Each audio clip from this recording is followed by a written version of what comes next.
जय श्री कृष्णा। राधे राधे। आप सभी को उत्पन्ना एकादशी की हार्दिक शुभकामनाएं। आज आप सुनेंगे उत्पन्ना एकादशी की पावन कथा।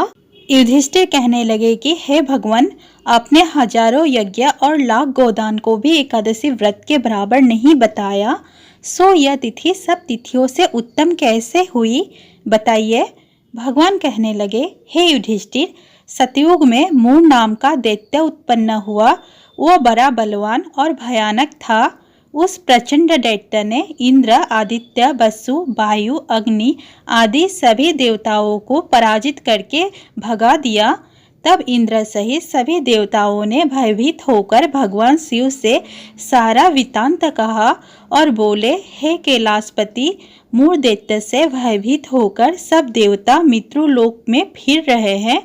तब भगवान शिव ने कहा, हे देवताओं, तीनों लोकों के स्वामी, भक्तों के दुख का नाश करने वाले श्री हरि भगवान विष्णु के शरण में जाओ, वही तुम्हारे दुखों को दूर कर सकते हैं। शिव जी के ऐसे वचन सुनकर सभी देवताओं क्षीर सागर में पहुँचे। वहाँ भगवान को शयन करते देख हाथ जोड़कर उनकी स्तुति करने लगे कि हे देवताओं द्वारा स्तुति करने योग्य प्रभु, आपको बारंबार नमस्कार है। देवताओं की रक्षा करने वाले मधुसूदन, आपको नमस्कार है। आप हमारी रक्षा करें। दैत्यों से भयभीत होकर हम सब आपकी शरण में आए हैं। आप इस संसार के कर्ता, माता पिता, उत्पत्ति और पालन करता और संहार करने वाले हैं। सबको शांति प्रदान करने वाले हैं। आकाश और पाताल भी आप ही हैं। सबके पितामह ब्रह्मा, सूर्य, चंद्र, अग्नि, सामग्री, होम, आहुति, मंत्र, तंत्र, जप, यजमान, यज्ञ, कर्म, कर्ता, भोक्ता भी आप ही हैं। आपके सिवा तीनों लोकों में चर तथा अचर कुछ भी नहीं है। हे भगवान, दैत्यों ने हमको जीतकर स्वर्ग से भ्रष्ट कर दिया है और हम सब देवता इधर उधर भागे भागे फिर रहे हैं। आप उन दैत्यों से हम सबकी रक्षा करें।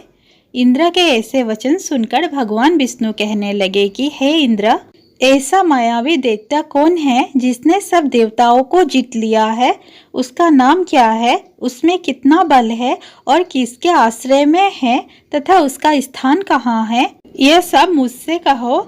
भगवान के ऐसे वचन सुनकर इंद्र बोले, भगवान, प्राचीन समय में एक नाडी जंग नामक राक्षस था। उसके महापराक्रमी और लोक विख्यात मूर नामक एक पुत्र हुआ। उसकी चंद्रावती नाम की नगरी है। उसी ने सब देवताओं को स्वर्ग से निकालकर वहां अपना अधिकार जमा लिया है। उसने इंद्र, अग्नि, वरुण, यम, वायु, ईश, चंद्रमा, नेसत आदि सबके स्थान पर अधिकार कर लिया है। सूर्य बनकर स्वयं ही प्रकाश करता है, स्वयं ही मेघ बनकर बैठा है और सबसे अजय है। हे असुर निकंदन, उस दुष्ट को मारकर देवताओं को अजय बनाइए। यह वचन सुनकर भगवान ने कहा, हे देवताओं, मैं शीघ्र ही उसका संहार करूंगा। तुम चंद्रावती नगरी जाओ। इस प्रकार कहकर भगवान सहित सभी देवताओं ने चंद्रावती नगरी की ओर प्रस्थान किया। उस समय जब दैत्य मूर सेना सहित युद्ध भूमि में गरज रहा था, तो उसकी भयानक गर्जना सुनकर सभी देवता भय के मारे चारों दिशाओं में भागने लगे। जब स्वयं भगवान रणभूमि में आए तो दैत्य ने उन पर भी अस्त्र शस्त्र आयुध लेकर दौड़ा। भगवान ने उन्हें सर्प के समान अपने बाणों से बींध डाला। बहुत से दैत्य मारे गए, केवल मूर बचा रहा। वह अविचल भाव से भगवान के साथ युद्ध करता रहा। भगवान जो भी तीक्ष्ण बाण चलाते वह उसके लिए पुष्प सिद्ध होता।